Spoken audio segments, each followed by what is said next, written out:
Well, hello again. I'm here to do a little bit more, I don't know if it's educational content, but a little bit something else than playing guitar. So I was thinking I would go through this tuning of, I can't say it's mine, but that's what I've been using mainly. And even though that I've been trying a lot of different kinds of tunings, for some reason I keep coming back to this. So I was thinking I would show a little bit like how I perceive the tuning and how I build chords with it, because it's really a handy one for different kind of, like, if you like big chords that are sort of easy to play, it's really good tuning for that.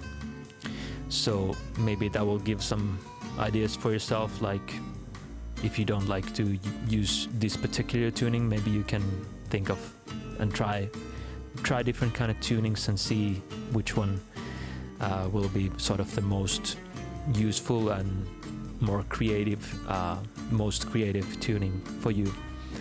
And for some reason this seems to be for me, at least for now. But yeah, a little bit background. I think how I ended up in this tuning was, I guess, so I can just go and say what the tuning is. So it's like starting from the lowest one, G, and then all the rest is basically like 6 strings, D, what is it, drop D tuning. So that's basically it. So how I sort of ended up here was, I guess, when we were playing a lot of covers, like early in the days, a lot of like I don't know, Lamb of God songs and a bunch of others which were in drop tuning. So it was nice to have drop tuning around. And I've been actually playing 7-string guitar for most of the time, so I've always sort of had that 7-string there.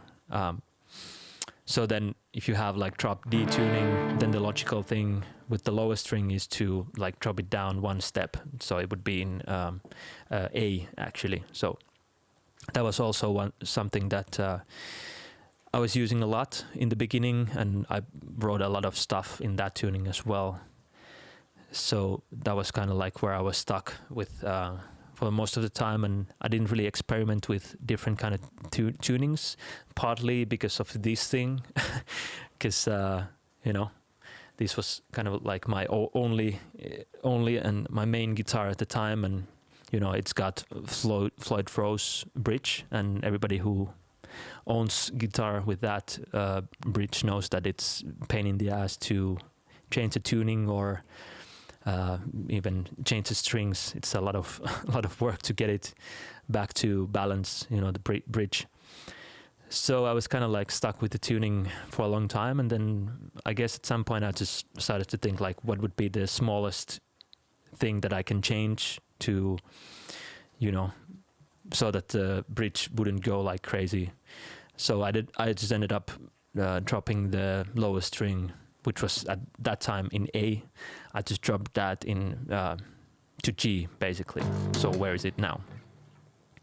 So that was kind of like how I ended up here, and then for some reason it's been there kind of for me. So, but yeah, that's the not so impressive story behind it. So I think at this point I will just like start going through it, or you know, like how I sort of perceive the tuning and how I use it. So because I think for a lot of people, some people maybe they think about 7-string guitar in a way that it's just like you have your it's kind of like 6-string guitar, and then you have the lower range, so the possibility to go lower if you want to take some of the chords a little bit lower than sort of with the 6-string guitar. But I actually perceive this actually from the lowest string, so from the 7th or 1st, however you want to see it. So basically, I'm not sure if this is where the double drop tuning comes from. Maybe it is, but it's kind of you get the power chords.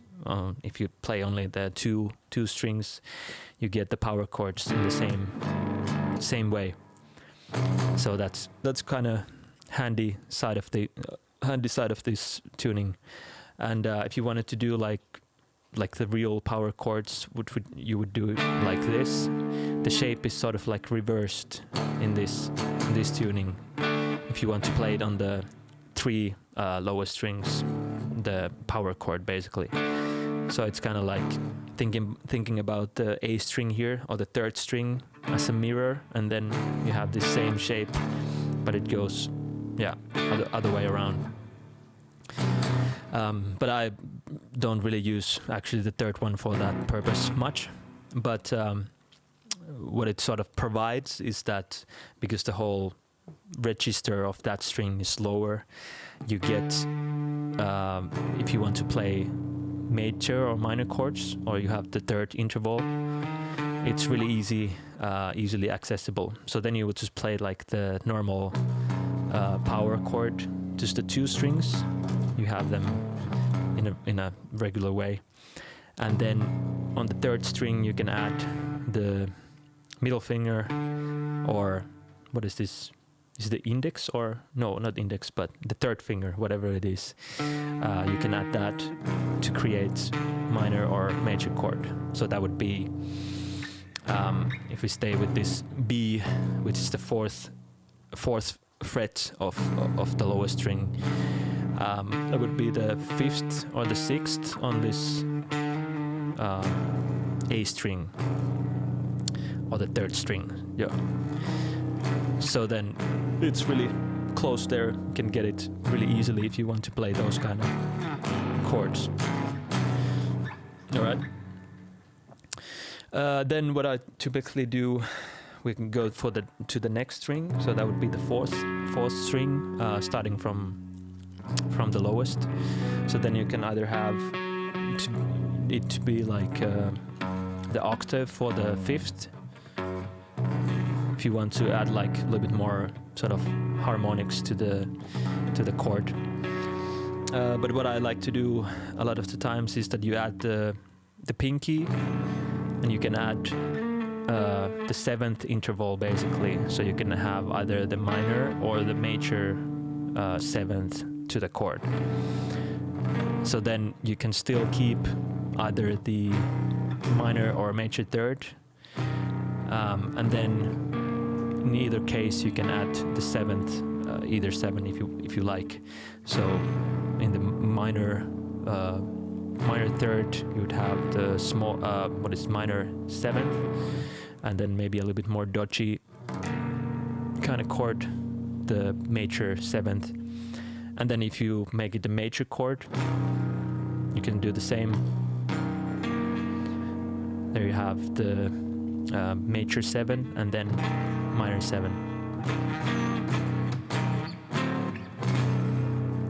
So still quite easily accessible.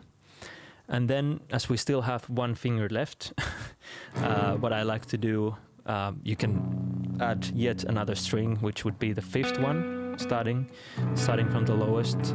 And you can either have it sort of like as a barre chord and keep the 4th, which would be another octave for the lowest one. But what I sort of like to do a lot of the times, and it's like really naturally there, is you add the 9th to the chord. So this is something that I use a lot. So it's kind of like a suspended chord if you think about it. Maybe suspended would be here in the lower register. I think that's more like suspended chord, I guess, like that. But then if we just keep it in the major and then we add almost an octave higher, so that would be an octave higher from the 3rd, but we just lower it down to the 9th. So you get this nice sort of like more jazzy kind of chord. So then you can either have the chord as like that, or then you just still keep the 7th on the 4th string. So like that, and then a little bit more weird. And if you like more jazzy stuff, you can also bring you still keep the 9th here, and then instead of doing the 7th on the 4th string, you can bring it down to the 6th. So then it would be this more kind of jazzy.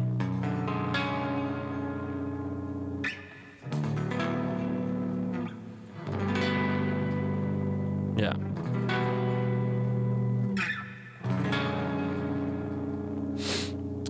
So yeah, that's basically, you have all the options, like really easily accessible, and that's what I really like about this tuning. I mean, it's so simple. It's not really that different from the standard tuning, but I guess, just dropping down those 2 strings, you kind of lower the other sort of the register of the other strings, and then they're more accessible than in a standard tuning. It would be way more difficult to create this kind of chords, and especially with like this low tuning kind of stuff, it makes things so much easier in that sense. So then if you're just making chords, if it's like a clean stuff, it's really easy to create chords which are like super sort of like big and maybe more complicated than just like regular chords. But yeah, basically that's how I use it, and that's how I like to like create chords. So it's kind of like really easy way to approach that in this tuning.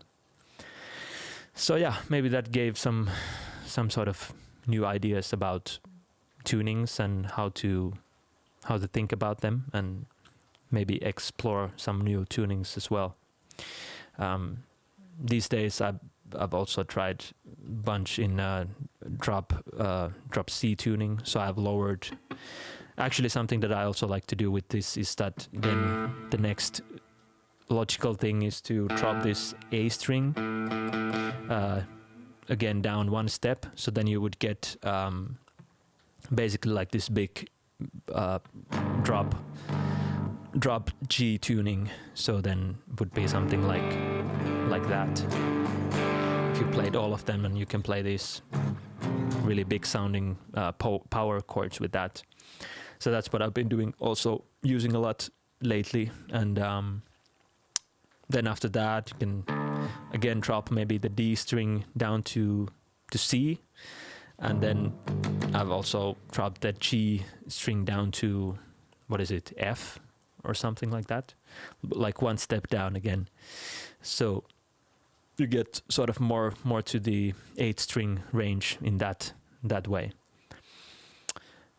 But yeah, that's basically it. So I hope this provided some new kind of ideas for whoever is playing guitar or writing stuff with guitar. But yeah, thanks for watching the videos, and maybe if you have anything other in mind, you can leave a comment, and maybe I will make more this kind of content. So, but anyways, thanks for watching the video.